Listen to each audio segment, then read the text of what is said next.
কেমন আছেন?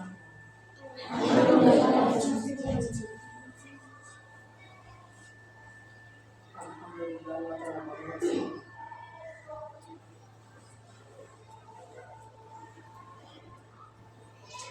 চলুন আমরা ইস্তেগফার করি।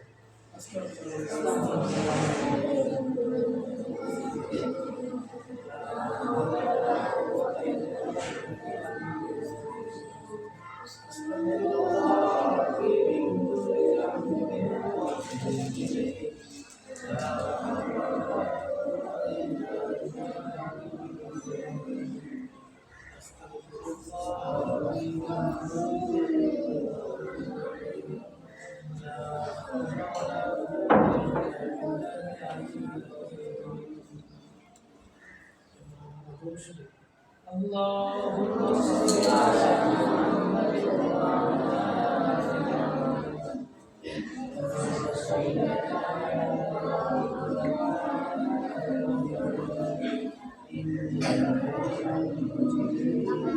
اللهم بارك على محمد وعلى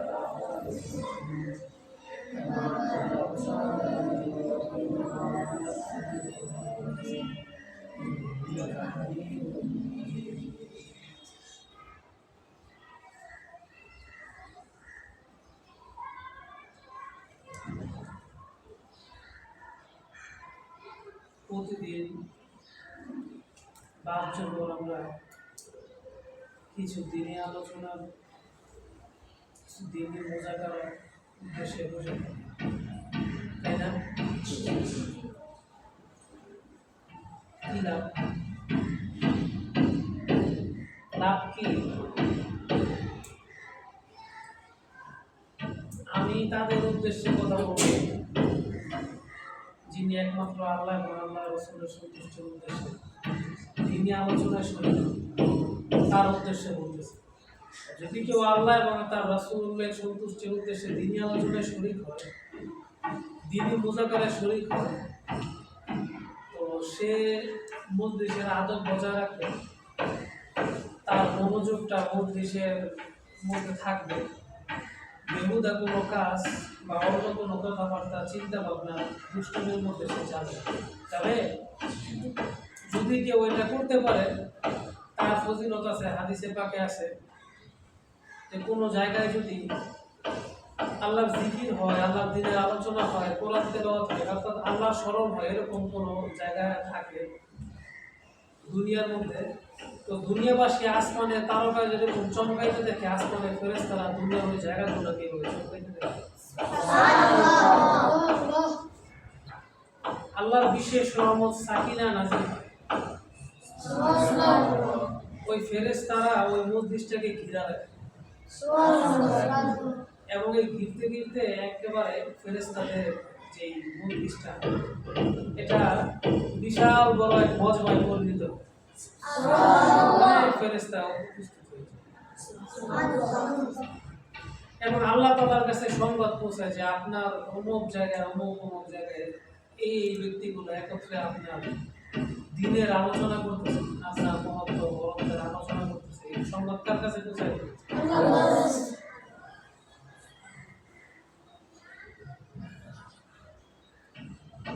হাদিসের কথা বলতেছি না বানাই বলতেছি? কথা বুঝেন তো? তো এই আলোচনার এক পর্যায়ে আলোচনা যখন চলতে থাকে, ফেরেশতারা তখন এই ফেরেশতারা আল্লাহর কাছে যখন সংবাদ পৌঁছায়, তো প্রত্যেকটা জিনিসেরই একটা নিয়ম থাকে, একটা উদ্দেশ্য থাকে, তাই না? আমরা এই যে মাদ্রাসায় লেখাপড়া করতেছি, এই যে শিখতেছি, এই যে উস্তাদরা শিখাইতেছে, আমরা দিনের পথে চলার চেষ্টা করতেছি, এই যে সুন্নতি নামাজ পড়তেছি, সুন্নত তরিকা চলার চেষ্টা করি, দ্বীনি লাইনে চলার চেষ্টা করি, ইসলামীয়কে সাথে নিয়ে থাকার চেষ্টা। উদ্দেশ্য কি? যেন আল্লাহ তাআলা আমাকে এই রূপে কবুল করে, আমি যেন মৃত্যুর পরে জান্নাতের ভাগী হতে পারি, নাকি? এছাড়া কোনো উদ্দেশ্য আছে? মানুষে দেখলে সালাম দিব, এলাকা যুদ্ধ করে করি, এরকম কোনো ব্যাপার আছে? মানুষের ভালো ধারণা করবো এই জন্য পাখি বইরা করি, এরকম কোনো কথা আছে? এরপরে আমি বড় একটা ভক্ত, অমুক ভক্ত হইলে অনেক টাকা পাওয়া যাবে, এই ধরনের কোনো উদ্দেশ্য আছে? আমি যেন দিনের উপরে চলতে পারি, আমি যেন আমার অধীনস্থদের দিনের উপর চালাইতে পারি। এই ফজল করমের জন্য আল্লাহ তাআলা বলেছিল আমার যেন ছেড়া দেয়, আমার যেন নাজাত দিয়ে দেয়, যেন জান্নাতে নিয়ে যাবে। এই তো এরকম এই যে আমরা যে প্রতি জোহরের পরে দুই একটা কথা আলোচনা করি, কথা বলি, আলোচনা করি, আপনারা শুনেন, আমি বলতেছি, বা আমি অনেক সময় আমার বড় যারা আছে তাদের কাছ থেকে শুনি। এই যে চলমান বিষয়টা, এর উদ্দেশ্য কিন্তু এটাই যেন আল্লাহ তাআলা এর উপর আমল করা উচিত, সর্বোপরি শেষ যেন নাজাত পেতে পারে, জান্নাত পেতে পারে, তাই না? তো ফেরেশতাদেরকে এরকম জিজ্ঞেস করে যে তারা কি চায়, এই জায়গায় মত ভাই বসে করছে, আলোচনা করতেছে, কারণ তো ফেরেশতারা এই উদ্দেশ্যটাই করে, তারা চায় তারা যেন জাহান্নাম থেকে বাঁচতে পারে, তারা যেন জান্নাতি হইতে পারে। আমাদের শেষ মেশ চাওয়া এটাই না, যে মরার পরে যেন জান্নাতে যেতে পারি, এটাই চাওয়া না? এই ফেরেশতারা এই চাওয়াটাই আল্লাহর কাছে বলে দেয়, ওরা এটাই চায়। তো আল্লাহ তাআলা তখন আবার প্রশ্ন করে, ওরা কি জান্নাত দেখছে না? ওরা কি জাহান্নাম দেখছে না? ওরা তো জাহান্নাম। হাদিসের ভাষাটা আমি আমার নিজের ভাষায় নিজের মতো করে বলতেছি যেন তোমরা বুঝো, বুঝছো? সার কথাটা নিজের ভাষায় বলতেছি। তো ফেরেশতাদের কাছ থেকে যখন আবার শুনে যে আল্লাহ তাআলা বলে, যে জিজ্ঞেস করে যে দেখছে, ফেরেশতারা তো উত্তর দেয় না জান্নাতও দেখে নাই, জাহান্নামও। আল্লাহ তাআলা আবার প্রশ্ন করে, যদি দেখতো তাহলে কি করতো?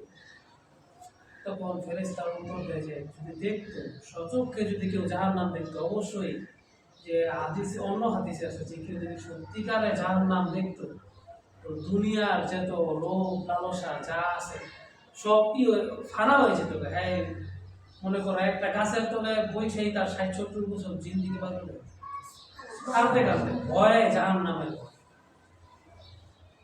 কেউ যদি জান্নাত দেখতো, জান্নাতের আশায় তার চোখ আর এক হইতো না, সারা রাত খালি ইবাদতই করতো। কেমনে জান্নাতের মধ্যে, মানে এরকম অনেক উৎসাহ কথাবার্তা আছে। তো এই যে জান্নাতের জাহান্নাম না দেখা এতটুকু করতেছে, তো আল্লাহ তাআলা বলে যে জাহান্নাম দেখতো, জান্নাত দেখতো, তাহলে কি করতো? কারো বেশি বেশি আপনার পবিত্রতা বয়ন করতে আরো বেশি দিনের দিকে তাকে করতো। তো এই মজবা যখন চলতে থাকে, এরকম চলতে থাকে, তো মজবা যখন শেষ হয় তখন এক ঘোষক ঘোষণা করে, যাও আল্লাহ তাআলা তোমাদেরকে মাফ করে দিয়েছে। এই ফজিলতটা পাইতে মিলে মজবার মধ্যে নিয়তের উদ্দেশ্য ঠিক রাখতে হবে। আল্লাহ এবং আল্লাহ রাসূলের সন্তুষ্টির জন্য দিনী কথা শুনতে হবে, দিনী কথা মানতে হবে, অপরের নিয়তে, অপরের কাছে পৌঁছানোর নিয়তে শুনতে হবে, অপরের কাছে পৌঁছে যাবে। যদি আমি বেখেলের সাথে বসলাম, এখন না বসলে কি হবে? সবাই বসছে, আমাকেও বসতে হবে। হুজুর কি বলবে? হয়তো ব্যাগ দিয়ে দোকান দিবে, না পারতে বসে, তা আপনিও না পারতেই বসলেন, আপনার এই ফজিলত পাবেন। ইন্নামাল আমালু ওয়া ইন্নামাল বিনিয়াতিন ফামান কানা হিজরাতুহু ইলাল্লাহি ওয়া রাসূলিহি ফাহিজরাতুহু ইলাল্লাহি ওয়া রাসূলিহি। হাদিস মেশকাত শরীফে আছে, একেবারে প্রথম শুরু ওমর রাদিয়াল্লাহু তাআলা থেকে হাদিস, এই নিয়তের হাদিস দিয়ে শুরু হয়েছে। একেবারে স্পষ্ট করে দিচ্ছে যে আল্লাহ এবং আল্লাহ রাসূলের সন্তুষ্টির জন্য হিজরত করা। ওই আল্লাহ রাসূল সাল্লাল্লাহু আলাইহি ওয়াসাল্লাম হিজরত করছিল না, তার সাথে সাথে অনেক সাহাবায়ে কেরাম হিজরত করছিল না মদিনায়। ওই হিজরতের হাদিস, কেউ যদি আল্লাহ এবং আল্লাহ রাসূলের সন্তুষ্টির জন্য হিজরত করে, তো এটা আল্লাহ এবং আল্লাহ রাসূলের জন্য হবে। আর কেউ যদি দুনিয়ার কোনো উদ্দেশ্যে, দুনিয়ার কিছু লাভের আশায় হিজরত করে, তার এই উদ্দেশ্যটা দুনিয়া দিবে। তা আপনি কেউ যদি না পারতে বসে, তার এই বসার নিয়তে ফলাফলটা সে এই না পারতে বসে এমনই কিছুই পেল না। কেউ যদি আল্লাহ এবং আল্লাহ রাসূলের সন্তুষ্টির জন্য বসে, তার নিয়তের গল্পতে তার ফজিলতটাও তেমনই। কথা বুঝে আসে? আজকে কিছু কথা বলতে মন চাইতেছে, বলবো? আমার মুখে না শুনলে ভালো হতো, যদি আমার কোনো সাথী এসে বলতো তাহলে বেশি ভালো হতো। তারপরেও আমার এক সাথী আসতে পারে, এর আগে আসছিল, আকরাম হুজুর আসছিল না?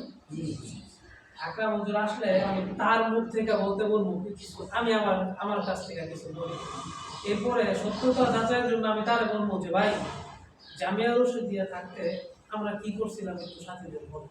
এই এতটুকু আমাদের সামনে কোনো আগের থেকে কোনো প্রস্তুতি নেই। আমরা আনবো নামাজ পড়বো ভাই জামিয়া রশিদিয়া থাকতে আমরা কি করছিলাম রমজান কেমন কাটেছে আমাদের সাথী বলবো এটা বইলা সোজা বসে তার মুখ থেকে আবার শুনবো কিন্তু একই রকম হ্যাঁ না একই না ভাববো না আমি তো আপনাদের সামনে মিথ্যা কথা কমে না তো আপনি দিতে পারেন আর আপনারা বিশ্বাস করেন তারপরেও যদি আরেকজন বাইরের থেকে একই কথা পুনরাবৃত্তি করে তো সেটা আরো বেশি এগিয়ে পেল না যেমন মুসা আলাইহিসসালাম আল্লাহর কাছে একটা দাবি একটা দোয়া করছে একটা আবেদন জানাইছে আল্লাহ আপনি মৃতরে জীবিত করলে আল্লাহ তাআলা তুমি বিশ্বাস করো মৃতরে জীবিত করতে পারি বা আমি জীবিত করতে হ্যাঁ আল্লাহ অবশ্যই আমি বিশ্বাস করি তাও আমার অন্তরের ভিতরে প্রশান্তি আপনি কেমনে করেন আমি দেখতে চাই আল্লাহ তাআলা কি করবেন বলছে কয়েকটা পাখি লালন পালন ছোটো বড় পাখিরা শিকারি মানে শিকারি পাখি আছে না তিন যায় আপনার হাতের মধ্যে বসে এরকম শিকারি মানে কয়েক রকম পাখিরা শিকারি বানাইছে একরকম না কয়েক রকম পাখিরা কি বানাইছে ডাক দিলে সব কয়টা চলে আসে একরকম পাখি বানাইলে না ব্যস্ত লাগতো মনে করো কেউ কবুতর করে কেউ লাভ বাদ করে কেউ বাজিঘর করে আছে না এক একজন এক একটা করে মুসা আলাইহিস সালাম কয়েক ধরনের পাখিরে শিকারি বানাইছে তাহলে জাত ভিন্ন হইল না জাত ভিন্ন হইল এতে প্রমাণ হওয়া সহজ তো কয়েক ধরনের পাখিরে শিকারি বানায় পরে আল্লাহ তাআলা বলেন যে শিকারি হইছে আমি কিন্তু আমার ভাষায় বলতেছি তোমারে বোঝানোর জন্য হাদিসে যেমনে আছে বা ওয়াকিয়াতে যেমনে আছে এইভাবে বর্ণনা করলে তুমি বুঝতে পারবে তোমার আগের কথা পরের কথা বুঝতে গেছি আমি আমার মতো তুমি যেমনে বুঝো এমনি বলতেছি বলবো জি এরপরে কোন কি ঠিক আছে তুমি একটা কাজ করো বাকিগুলো ধরো এবং জমা করতে কষ্ট লাগবে কষ্ট লাগবে না আল্লাহ তাআলা এরকম জাহান্নামে মানুষকে পাঠাইতে অনেক কষ্ট লাগে কি লাগে আরো এই শিকারেতে ওমা কান্দে শিকারের থেকে আদর করে সামর্থ্য পর্যন্ত এতদিন লাগায় বড় হচ্ছে অসুখ বিসুখ হয়েছে সুস্থ করে দিছে মানে নিজের দোষ হইতে অসুখ নিজের দোষ অসুখ হয় না 16 বছরটা বাবার দোষ উল্টা পাল্টা খাওয়ায় উল্টা পাল্টা খাওয়ায় নিজের বড় হয়ে যেত না যে শীতকাল আগে আইসক্রিম খাওয়া ঠান্ডা লাগে হ্যাঁ তোমার না কেউ বিড়ি খেতে খেতে ফুসফুসে ক্যান্সার হয়ে গেছে 10 টাকা তাই যাই খাইছে আর না কথা বুঝো তো এরকম নিজের দোষ তো আল্লাহ তাআলা এরকম মানুষের একটা জাহান্নাম দিতে চায় ওই দিতে চায় এই যে মানুষ এই যে পাখিরা জমা করতে মুসা আলাইহিস সালামের কি কষ্ট হয়েছে আল্লাহর ইচ্ছে অনেক বেশি কষ্ট হয় একটা মানুষের জাহান্নাম আল্লাহ অনেক আদর করে মানুষ ঠিক আছে মুসা আলাইহিস সালাম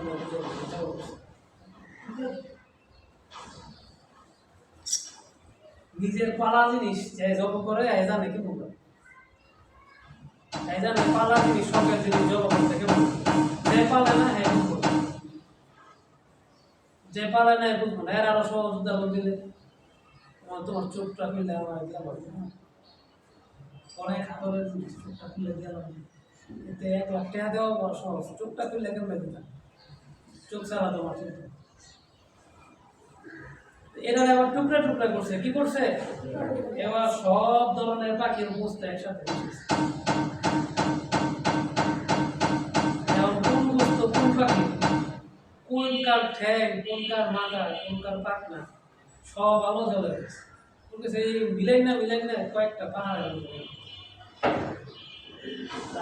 এই পাহাড়ে কয়টা ওই পাহাড়ে মিলাইছে না এই পাহাড়ে কয়টা ওই পাহাড়ে কয়টা মিলাই এবার কিছু পাখি নাম ধরে ডাক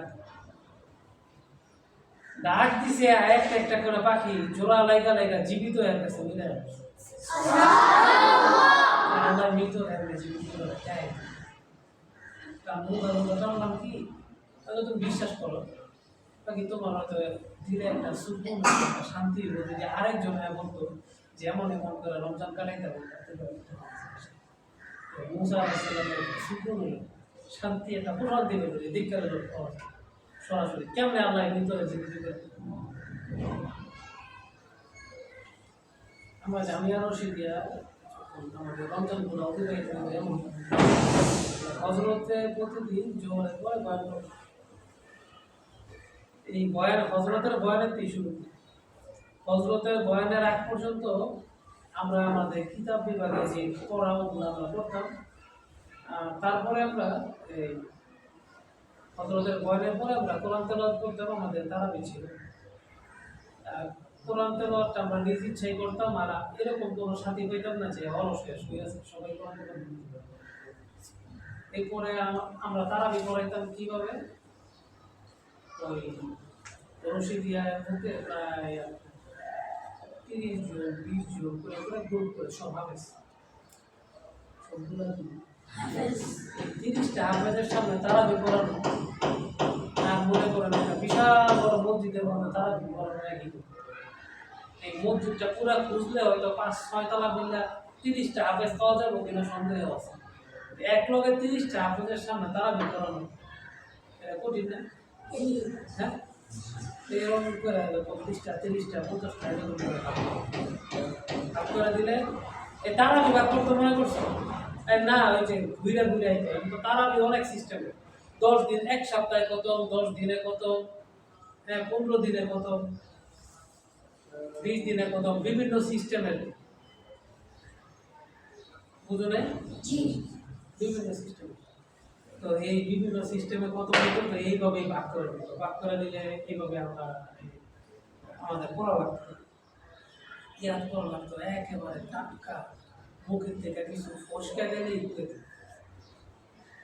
এত লিমিটের সামনে প্রতিদিনের সময় ফসকা গেলেই 30 জন মানুষের আর কেউ তুমি চিনো না বিভিন্ন জামাতের থেকে মিলাইয়া দিত এই জীবনে তোমার একই ক্লাসে বা একই জায়গার মধ্যে সবাই সবার ছিল এমন না তো বড় মাদ্রাসা না বিভিন্ন জামাতের আওলা জাওলা করে মিলাইয়া 30টা তো এরাও কেউ ছিলেন আর সবার একও আছে লোকমা গেলে দিতে না দিলে আবার ওস্তাদরা ঘুরে ওস্তাদরা এনো করতে হতো এনো 2 রাকাত পরে অন্য 2 রাকাত পরে অন্য 2 রাকাত পরে অন্য এবং 2 রাকাত 20 রাকাত করে একবার যদি ধরা খাইছে সে লোকমা গেছে আর পিছনে কি কয় না ওস্তাদ দিলা হাফেজ পুরা মামলা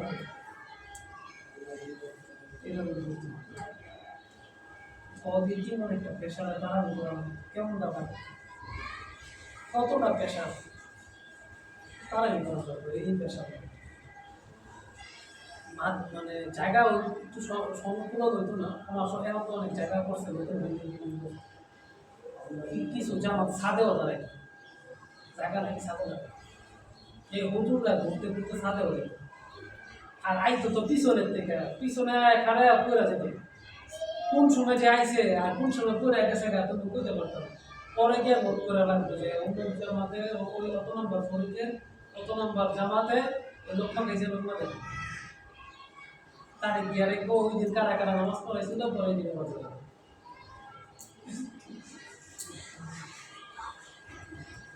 এমন জিম্মাদার উস্তাদ আছিল কত কি লেখা কাম হয়েছে খালি ঘুরবো এমন দিনে ঘুরে তো এই ছিল তারা বেরো অবস্থা তারা বের পরে রাত্রেবেলা তেমন করার চেষ্টা করতাম আগামী দিনে তারা বের করা রাত্রে চলে যাওয়ার চেষ্টা মহিলা একেবারে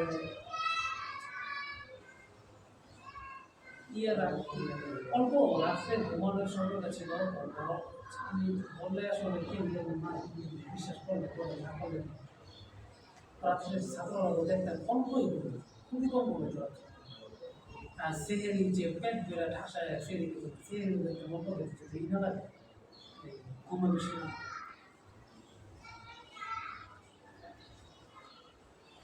সকালবেলা কিছু সকালবেলা সেহেরির পরে ফজরের পরে আবার সকালে ঘুমাই, যেটা আমি দেখতাম যে সকালবেলা আমরা ঘুমাই, কিন্তু রাত্রেবেলা খুবই কম ঘুমাই, অল্পই ঘুমাই। অনেক সাথী বলে দেখতাম এই চিপায় ওই চিপায় অনেক আছে,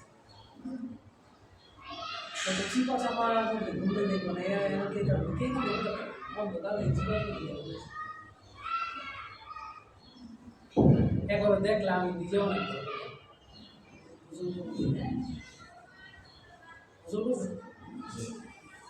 মাঝে মাঝে বুজুর্গ দেখতে পাই কে দেওয়া চিনা যেত না, দেখতাম এই যে নদী পুকুর পাড়ে এই এলো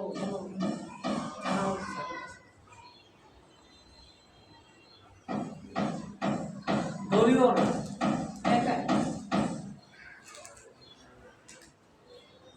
আর হজরতের বয়ানগুলা আমি ব্যক্তিগতভাবে অনেক বয়ান দিচ্ছি, বয়ানগুলো লেখা রাখার চেষ্টা করি, লেখা রাখলে এটা মনে থাকে।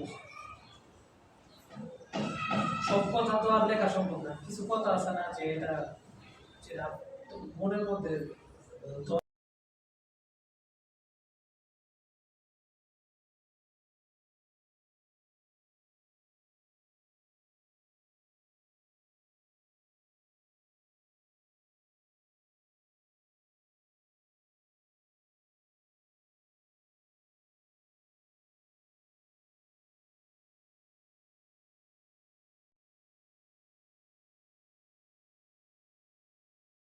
কি হইতো।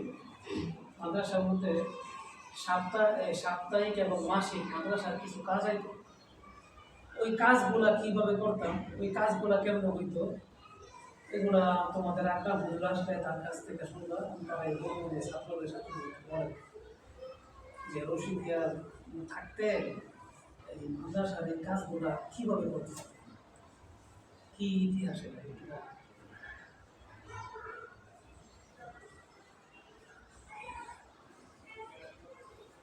রমজানে হজরতের বয়ান চলা ছাড়াও মাঝে মাঝে উস্তাদরা কিছু শেয়ার শোনাই, মোহাম্মতের কিছু শেয়ার এসকে মামলা, ওই শেয়ারগুলো অনেক মারাত্মক। দিলে ভিতরে ভিতরে গেলা তুমি এর শেয়ার শোনাইলে হয়তো তুমি বুঝবো না, তুমি যা কোনো উর্দু ফার্সি যাও তো ফাঁকা পড়তে হবে, বাংলায় বললে না ওই তাসিরটা পড়ে এরকম লাগে। একটা বাংলা অনুবাদ করবো,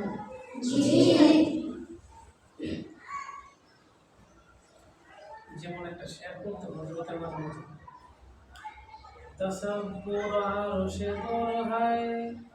वक्ते से जदा जुमी मेरी मेरा तुझे पूछना किया फलक मेरा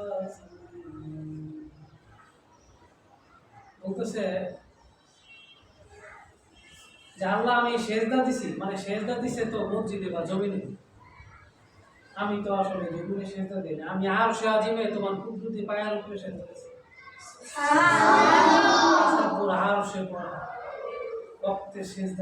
আমি জমিনে সেজেছি না, জমিনে আমি সেজদা দিই না, আমি তো আর আজিমে তোমার পায়ের মধ্যে গিয়ে সেজদা, তুমি আমার মালিক না, জমিনে সেজদা তুমি মানে মোহাম্মতের একটা বেশি করতে গেলে সমস্যা, অনেকে আবার কিভাবে নেয় আমার কথা উল্টা পাল্টা ব্যাখ্যা করে কি জানে, মানে এটা পাস এমনি তুললে বুঝান যেত, এমনি স্বাভাবিক কি পাগলের কথা না, পাগলের কথা এটা ঠিকই বুঝি। তোমার ভিতরে যদি মহাব্বতের এমন জরুরি থাকতে তাহলে তোমার ভিতরে তো এমন কথা নেই। যেমন বাইজিদ বুস্তামি রহমতুল্লাহ নাম শুনছেন? এই ব্যক্তি একবার একটা আপেল হাতে দিয়েছে, এত সুন্দর আপেল আমরা বানিয়েছি, আমার অনেক কষ্ট হয়েছে, কাশপ বন্ধ হয়েছে। কাশপ মানে এটা বোঝানো হতো কঠিন, কেমন বোঝানো ছোটো ছোটো বাচ্চা বলে, এটা হচ্ছে ধরো আল্লাহর সাথে একটা অন্তরের সম্পর্ক, এটার মাধ্যমে আল্লাহর সাথে একটা সেতু বন্ধন, একটা যোগ সূত্র তৈরি করে, এটা বোঝার জিনিস, বোঝানোর জিনিস। এটা বোঝার জিনিস। আচ্ছা মনে করো তুমি একটা কেউ পছন্দ করো, তুমি কতটুকু পছন্দ করো আমার বুঝে দাও। তোমার মারা তুমি পছন্দ করো, কতটুকু পছন্দ করো আমার বুঝে দাও। মানে কেমনে বুঝাইবা? বুঝাইলে আমি কেমনে বুঝি, কি বুঝাটা বুঝবো? এটা বুঝার জিনিস, বুঝানোর জিনিস। হ্যাঁ, এরকম আর কি আল্লাহর সাথে যে মহব্বতটা, এটা বুঝার জিনিস, এটা বুঝা। তুমি মহব্বত করতে করতে তুমি বুঝে নেবে। বাইজিদ মুস্তামি রহমতুল্লাহ আলাইহি আল্লাহর সৃষ্টি আপেল এটা সুন্দর করে সেটা তার সওয়াব আল্লাহ। আপেল যে আল্লাহ বানাইছে না, সেই আল্লাহ তাআলা এত সুন্দর আপেল বানাইছে, সুবহানাল্লাহ, সওয়াব আর কথা না। আল্লাহ পাইছে কষ্ট, কষ্টে দিছে বলে আমার চেয়ে আপেলটা তোমার কাছে সুন্দর হয়ে গেল। আমার মহব্বত আমার বলে আপেলটা তোমার কাছে সুন্দর আছে।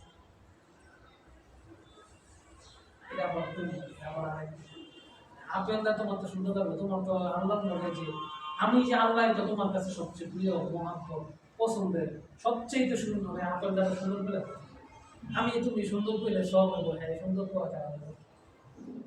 যেমন মূসা আলাইহিস সালাম চলতেছিলেন না রাস্তায়, এক পাগলের দিতেছে না, আল্লাহ তোমার যদি পাইতাম তোমার চুল রাস্তায় দিতাম, আসবো না।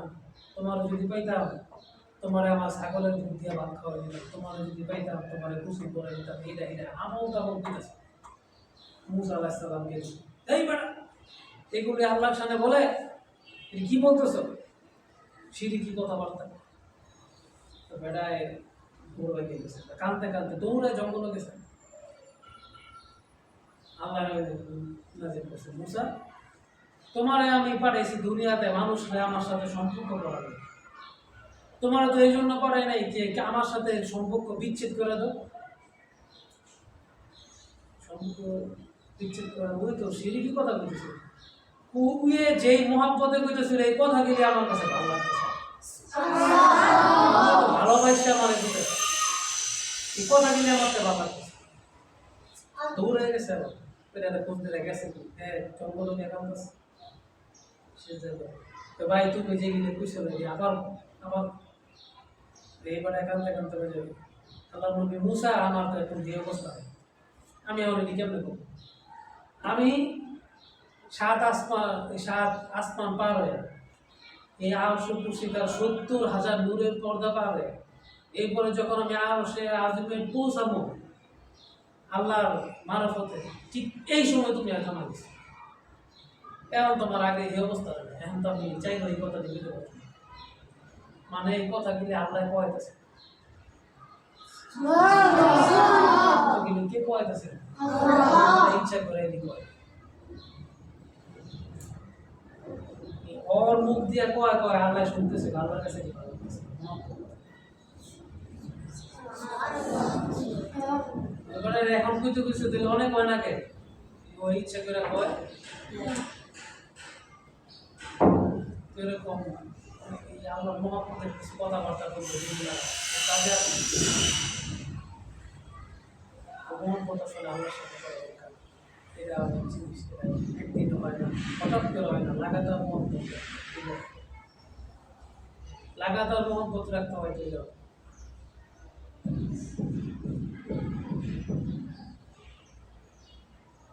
একবার মারাত্মক আকারে ক্যান্সার হয়েছিল। রশিদে এত শীত, তোমার সাধারণ মোজা পরে এরা মধ্যে চামড়া মোজা, সুইটার গেঞ্জি কিনতাম দিন কয়েকটা, এটার মধ্যে সুইটার কিনতাম পরে ল্যাব দিতাম, তাও শীত সব কিছু পেঁচায় পেঁচায় মানে মানে একটা বস্তা ওয়া হেরার উপরে আবার ল্যাব দিতাম, তাও শীতে কাপ। কারণ আমরা তো এত আছে তো আমরা যেখানে ছিলাম ওর নিচে ছিল পাতলা পাশে পাটি, পাতলা পাশে এটার উপরে ছিল ওগুলা যে কুরবানির সময় ওগুলা বিছায় না, যে পাতলা পাশে পাটির উপরে ওগুলা। আর কখনো কোনো জায়গার মধ্যে পাটি মুটি শুয়ে গেছে এর শুধুমাত্র পাতলা ওই যে সিমেন্ট বালু জ্বালাই দিলে যে একটা নীল কালারের প্লাস্টিক দিছে, প্লাস্টিক পাতলা প্লাস্টিক নীল কালারের সিমেন্ট বালু জ্বালাই দেওয়ার সময় দিছে। এই প্লাস্টিকের নিচে হয়েছে ইট, কিনে নিছে মানে এই আমার টাকা তো নন বছর তো একটা আমার বাবা প্রাইভেট কার মানে দেখতে এখানে যে তোর গাড়ি আমি চাইলে আর কথা এই জায়গা সমস্ত আমার আমি আমার দেহ একটু একটু কষ্ট পাইছে কিন্তু আমার মনটা মনে হয় হাজারো শিকল দিয়ে ওই জায়গার মধ্যে কেউ বাইন্দা রাখছে আমার আমি তাও আমি এসেছি মনে হয় এই জায়গার থেকে চলে যাই কেন থাকলে এরপরেও ভালো লাগতো এই জায়গার মধ্যে হইয়া দেখে ভালো লাগতো এত কষ্ট যে খাইতে তো চাপ করে পানি কুসুম করতাম মজু করতাম নদীতে পুকুরে এত ঠান্ডা এত কষ্ট রাত্রে 3:30 বাজে টয়লেটের সিরিয়াল ধরলে বহুত কষ্ট করে ফজরের আগে মজু করে মসজিদে যাওয়া এমন বড় ছিল পানি বের হলো আমার এরকম একটা কষ্ট এরপরে কে কার মন চায় এই মাদ্রাসা করতে কিন্তু তারপরও আইতে ইচ্ছা করো না যে যাবো অনেক পয়সা না ও সাইডে সাইডে মাথা টাথা কিছু সাইডে টিন নিচে মাটির উপরেই টিনের উপরে পাতলা চালাই আছে আর এমন শীত কাপড় লাগার জায়গা নেই ঘাসের মধ্যে পিছাই দিতাম কখন আনতে পারলে শুকাইছে কখন শুকাই নেই এটি কিন্তু এই ধরে দিছি কি করবো কি করবো জায়গা নেই কি করবো এক হাত করে আমার একটা জায়গা দিছে এটার মধ্যে কোনো মধ্যে কষ্ট করে দিছে বন্ধুরা কয় চাই নাই মানতে ছাত্র যাবে না হয়ে যায় যাইতাম না ভর্তি করতে যাইতো বাধ্য হইয়া ভর্তি করতে যাইতে চান জায়গা নেই যাও আরেক মাদ্রাসা যাও কত বুঝে শুনবে না যাবে যাইতাম না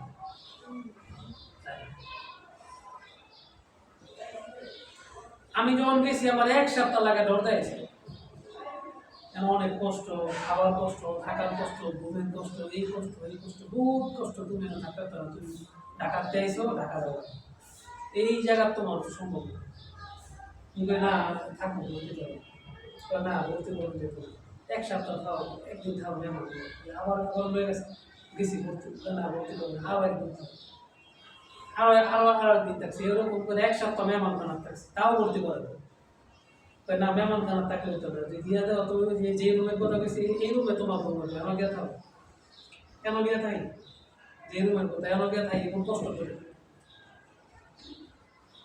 ভর্তি করে না আরো 1 সপ্তাহ মতন গেছে এরপরে আমি যাবো না এরপরে ভর্তি করছি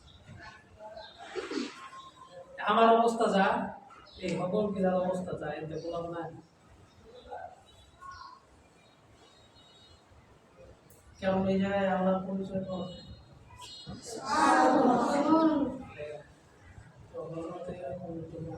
মাঝে মাঝে অপরাধেও বলতো অবস্থা করা সামনে পদে কথা বলতো কাজে আমি তোমার অনেক সবলা করি অনেক সময় ভয় করি কিছু কথা বললে আমি বেলায় বুঝতে ভালো করতে গিয়ে খারাপ হয়ে যায় সবসময় বলি তো ভাই আসলে সত্যি আল্লাহর মহব্বত করতে পারলে তো বলতেছিলাম যে এরকম জায়গায় থাকতাম তো যে তো একবার মারাত্মক গলায় টনসিল হয়েছে টনসিলে গলা টলা মারাত্মক পুরো পড়ছে পানি বলতে পারে ভাত খাওয়া দূরের কথা এটা বইলা শেষ করে দিচ্ছে তো বিশ্বাস করলে করো না করলে নেই আমি বোঝা রাখছি ভাই মিশা কথা দিচ্ছি আল্লাহ পছন্দ করলো কাফারা করো বিশ্বাস করলে করো না করলে আমি বোঝা রাখছি আমি আল্লাহ পছন্দ করে দেবো মিশা করে দেবো মারাত্মক ফুলে আছে গলা একটা ঠান্ডা গরম পানির কোনো ব্যবস্থা নেই অভিযোগ দেওয়ার কোনো অভিযোগ দেয় না অভিযোগ দেয় থাকতেই পারে না বললাম থাকার এই জায়গা অভিযোগ তো বহু দূরের কথা কোনো অভিযোগ নেই আবার আমার এই সময় দায়িত্ব ছিল মাদ্রাসার গোবরটা না, গোবর 6 মাস লাগে টাঙ্কিতে জমাইতো, 6 মাস লাগে বৃষ্টির দিনে জমাইতো। বৃষ্টির দিন যখন যাইতে পারতাম এইগুলা ভ্যানগাড়িতে ওড়াইয়া, এই ভ্যানগাড়ি 2-4 ভ্যানগাড়ি আছে না, ঠেলাগাড়ি, হ্যাঁ ঠেলাগাড়ি, ঠেলাগাড়ির মধ্যে ওড়ায় বস্তা বেড়া গোবর, কাঁচা গোবর, খুব সুপ না গোবর না, কাঁচা যোগ হয়ে যেত না গোবরের মধ্যে, যেই দুর্গন্ধ মনে হয় যে মুড়ি মুড়ি নাকটা মধ্যে আসবে। এইগুলা বইরা বস্তা এই ভ্যানগাড়ির মধ্যে লইয়া, এই ভ্যানগাড়ি এটাই না মাদ্রাসার খেত আছে, খেতের মধ্যে নিয়ে নামায়, এগুলো আবার আরেকজন আছে ওরা নিয়ে আবার খেতে দেয়। আমরা একদম বই বইরা গোবর ভ্যানগাড়ি তোলা নিয়ে দিয়ে আরেক তোলা করে খেতের মধ্যে ঘাস খেত ঘাস হয়েছে। এই ঠান্ডার মধ্যে আমার এই কাম করি, ঠান্ডা কেমন লাগছে আরো প্রতিদিন আমার কাজ, এরা কি প্রতিদিন এই কাজ দিছে দে আমি খাই না যাই। আমার দিছে ঢাকার আরেক ছেলেরে দিছে, আরেকজন জানি কারে দিছে, ওই সম্ভবত ফিলিপ। তো ঢাকার ছেলেটা একবার আসছিল, তুই অনেক প্রতিষ্ঠানে ভালো আছে, 25,000 প্লাস বেতন, একটু যায়। তো যারা ওই জায়গার মধ্যে কামে লাগছে না ভাই, সব গুলারে আল্লাহ বলে গেছে। এই আক্রামে যে আইব, আক্রামে তো আমার লাগে কাজ করতে, আক্রামে মাঝে মাঝে শৈল বললে না, এই কপালে কপালে শুধু বেড়ে কাজ করতে গেলে আক্রামে কত বড় মাদ্রাসা পরিচালক বানা দিচ্ছে, আক্রাম বড় তো জমি কাম করছে, যেগুলা এই কাম করে সব গিলারে আল্লাহ হয়েছে, আরে অনেক বড় বড় জায়গায় হয়েছে। তো এই পরে এই অবস্থায় অনেক মারাত্মক ও আমি আবার বাসায় জানি, বাসার ছেলে যখন ফোন দিত আমার শরীরের সব শক্তি দিয়ে জোরে জোরে কথা বলছে, বুঝে আমি সুস্থ আছি, একটু অসুস্থ আছে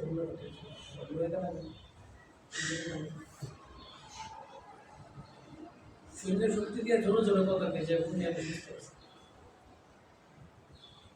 পরে গলা ফিরে আছে পানি খেতে দিল, আবার গলার থেকে টুকরা টুকরা কি যেন ছুটতে আছে, বিস্কুটের মতো টুকরা সাদা টনসিল হইয়া, এই টনসিল উঠলে আবার আবরণ হয়ে গেছে।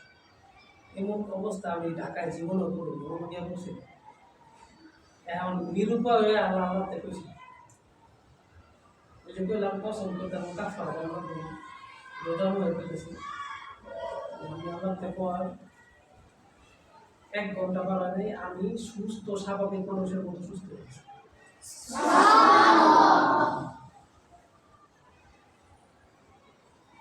আমি 1 ঘন্টা পরে ভাত খাইছি, আমি পানি কিনতে পারি না, আমি 1 ঘন্টা পরে ভাত খাইছি, আমার গলায় বিন্দু পরিমাণ কোনো ব্যথার অনুভূতি ছিল, বিন্দু পরিমাণ। তো রমজান মাসটা খুব মন করতে, আমরা মন করে মাস আল্লাহর মন করতে শেখা উচিত। আজকে একটু লম্বা কথাবার্তা বলে ফেললাম, আজকে একবার ভোরের দিকে সুযোগ হলে মনে হয় একটা একটু লম্বা হয়ে গেছে, আপনার অনেক কষ্ট হয়েছে কষ্ট না হলে তো ভালো কথাগুলো